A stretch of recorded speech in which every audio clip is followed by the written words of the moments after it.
Welcome back to the Watch and Cut channel. I'm your host Alex, and tonight we're going to be talking about Swiss watches. We're going to be talking about diver watches. We're going to put those together and talk about Doxa. That's right, we're going to do a little Doxa history revisit, and then we'll dive right into the Sub1200T. Big thanks to my good buddy Jiro for always providing the greatest stuff along for me to learn about and to share with you guys. So let's give a big thanks to him for providing tonight's subject, the ever so limited Doxa Sub1200T.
The Doxa has been a well-respected and recognizable brand from Switzerland since the early 1900s, and they became iconic for their diver watches in the 60s. So let's dive right into Doxa with the Sub1200T. And a big thanks, of course, to my buddy Jiro for sending this in to review. So that's right, this one does not belong to me, but I've spent a substantial amount of time to get acquainted with it. I always enjoy starting off with a little brand history so we can get further understanding of the heritage and design language when dissecting these timepieces with our critical eye. Understanding the visual cues and recognizing the brand traits can make you start having a deeper appreciation for the story behind the watch. So let's dive right into the beginning. Doxa, as a brand, was founded by George Ducama, surprisingly to some mainly as a dress watch, starting off in 1889. George started his entrepreneurship at the young age of 12. Then, after building up his reputation, he opened up his own shop, George Ducamon, Fabrique Doxa. Doxa, meaning glory in Greek, quickly built a reputation for quality, value, and exceptional craftsmanship. Doxa also made dress pocket watches and even timekeeping instruments for endurance race cars, as they needed a dash-mounted timekeeping aid for the growing automotive sport of endurance. In 1908, Doxa patented an 8-day power reserve dash-mounted timekeeping aid, which became standard in all Bugatti endurance race vehicles, then becoming well-known in the dive watch market, especially in the commercial sectors in the 1960s. These professional-made divers were built robust and as serious dive tools, but built much more obtainable in price than the competition like Rolex and Blancpain and others. Doxa did have their struggles, like many other Swiss brands during the quartz crisis, eventually closing doors in 1980. In 1997, the brand was acquired and revived by the Swiss Jenny family, which have been active in the Swiss watchmaking for 4 generations. Doxa most notably revolutionized horology history with the iconic Sub1200T in 1967. The Sub1200T was developed with the help of famous Jacques Cousteau. You may know him. The Doxa Sub 300 Professional had this notable orange dial. Doxa's research found that the orange color was the most visible under low-light environments underwater, hence the orange dial became the recognizable signature of the brand. Also featuring in the world's first helium escape valve, which Doxa developed with iconic Rolex in the 1960s, as seen in the Rolex Submariner, or the Rolex Sea Dweller, and the Doxa Conquistador. This one-way valve allows this diver to reach depths of 300 meters and allowing the helium gas to escape when getting to that depth, which leads us to the watch in review. Meet the Sub1200T. The Sub1200T tips its hat to the iconic Sub300T from the 1960s, which is most notable for its tonneau-shaped case. This limited run is only 1,200 pieces. 4 colors: the Professional, the Sea Rambler, the Shark Hunter, and the Carribean, 300 in each. Speaking of colors, in case you were wondering, Doxa names their dials in the following. The orange equals the Professional, blue equals the Carribean, teal equals aquamarine, and black the Shark Hunter, yellow the Diving Star, and finally white or white pearl. This theme seems to follow through their whole line of watches, but some models only begin to release in certain colors. As the name implies, this diver is rated to 1,200 meters of water resistance. That's 3,937 feet. Let's stop and analyze this.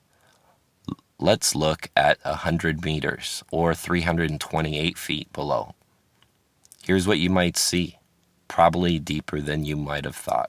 Now let's look at 200 meters, or 656 feet, basically the requirements of a basic diver watch. Here's what you might see.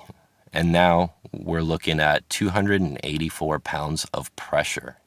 So now let's analyze 1,200 meters. That's 1,136 pounds of pressure on that case at that depth. And here's what you might see at those depths. As you can see, this watch reaches deeper depths than most human beings can even fathom or explore diving. This has to be kept into mind when buying a diver that performs to these standards, such as the thickness you might get on the case, or the weight of the case itself. And that's just those reinforcing features that allows this watch to reach 1,100 pounds of pressure. Okay, enough geeking out on the water depth capability. Let's move on to the fit and finish and design. So let's look at the dial. The dial is the first thing my eye is drawn to on these watches. The color of the Doxas are always bold and rich. The concave of the deep blue dial, or the Caribbean, that changes the depth depending on how you angle the light. The dial is complemented with large white BGW9 lume indices.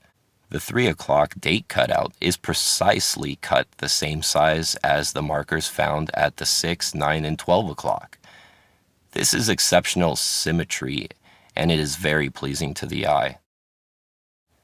All the borders of the lettering are defined in a very distinguishable manner, making the lettering of the dial crisp and clean, sitting like yin and yang in orientation. The sweeping box lume second hand is pushed to 28,800 beats per hour, or 4 Hz, by an ETA 2824-2. This movement is probably one of the most recognizable Swiss movements, and it's known to be a workhorse. The heart of this watch is the famous ETA 2824-2. Here's some quick specs on this movement.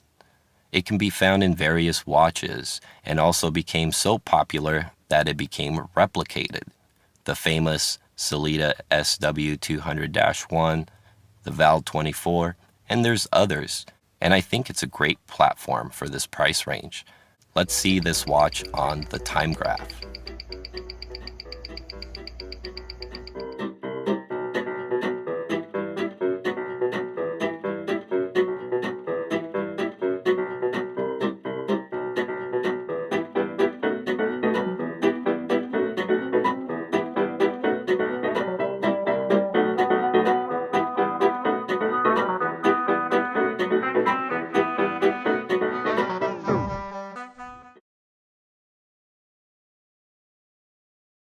So overall, I'm really impressed with these numbers.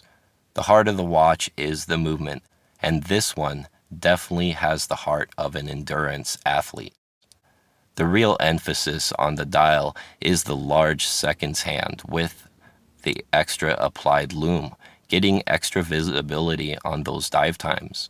There is less focus on the smaller hours hand and less lume to reduce distraction from the minute hand overall. It's a beautiful finished dial and has a lot of symmetrical attributes.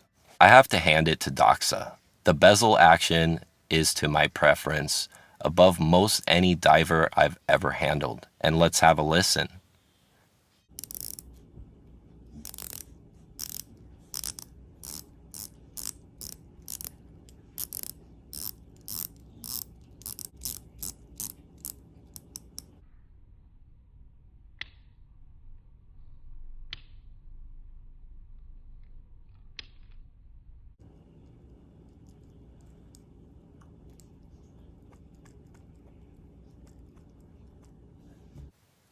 I think this is a very subjective area, but here are my views, and they may not match everyone's. It's like a pizza, it depends on how you like it. Some don't prefer light detent on a bezel rotation due to the fact it may accidentally move with the slightest pressure when it's applied and throw off your precious dive times. Others say they like the light detent, not particularly having to add a lot of force when rotating the bezel. Some are so nervous about this they even lock the bezel. For me, Doxa did it perfectly to my liking, with the mild light detent with zero play and a pleasant light ratcheting sound during rotation. It feels easy to adjust and it's precisely machined, allowing for tight tolerances when you're manipulating this gear pattern split markered rotating bezel, giving you both dive functions and depth. It almost resembles a chapter ring, but it's fixed to the bezel and rotates with it. Dual functions is highlighted by the dual finish on the bezels, one satin, one high polished. And I really like the orange markings as this highlights the Doxa signature. The slightly domed sapphire crystal really adds depth to the dial. The transitions from the bezel to the glass is pretty much seamless, adding to the concave effect of the dial, which really plays well with the light. Also, it's assuring to have the added protection against scratches. The case diameter is generous, and this watch takes modern precision and encases it in a classic tonneau-shaped case, bringing a UFO-looking diver back from the 60s where it came from. Not all are fans of this watch case. However, the retro is usually what I gravitate to. Nostalgia adds to the look, and overall build quality shares the DNA with some of the greatest in the dive community. The satin finish on top of the case is durable. I like the consistency between the surface finish and the transition from the case to the lugs. Strap selection will be really easy. The crown flares and protrudes gently at the 3 o'clock. It's machined out in a gear pattern similar to the bezel for added traction, and it's signed, and the level of care in the finishing is the same as the rest of the watch. Axis is good, but not great because of its size. It also features a screw-down case back. It's comfortable and it shows an impressive level of machining with a blend of finishes highlighted by their logo. The Doxa fish in front of some beautifully cut waves that appear to be moving when you dance with it in the light, bringing the total case thickness to this much. Last, let's talk about the bracelet. To me, this is one of the highlights of this watch, and to some others as well. Some have rumbled about a few things, but I find it without flaws. First thing I hear most complaints about is the lack of a tapered bracelet. Personally, I like the lack of a tapered bracelet, and I think it feels fastened to the wrist. The beads of rice bracelet is something Doxa is known well to do. In proper etiquette, the bracelet includes a diver's extension which is press fitted in, and it's simple. The clasp is really smooth when buckling closed. No hang-ups. But the release is a bit firm, and the space to access the release tab is a bit small, and that's bad. Plenty of micro adjustments. I'm pretty impressed overall. I think this bracelet is fantastic. So let's wrap up some thoughts here. The Doxa Sub 300 is still desirable today and available, but this Sub 1200 variant is just a celebration of its heritage. It's an iconic piece, and it's very special for those who own one of these limited to 1200 pieces. It's large at first appearance, and when you first put it on, it's heavy too. In other words, when you first put this thing on, you may say, good God, this thing is a monster. But when you keep it on the wrist long enough, it's amazing how you forget you're wearing it.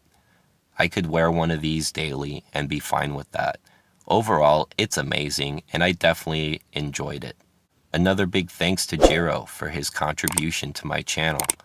Thanks for all of you for watching, and I hope you enjoyed my walk around on the Sub 1200T. So what did you guys think? I think I'm gonna be adding a Doxa to my collection.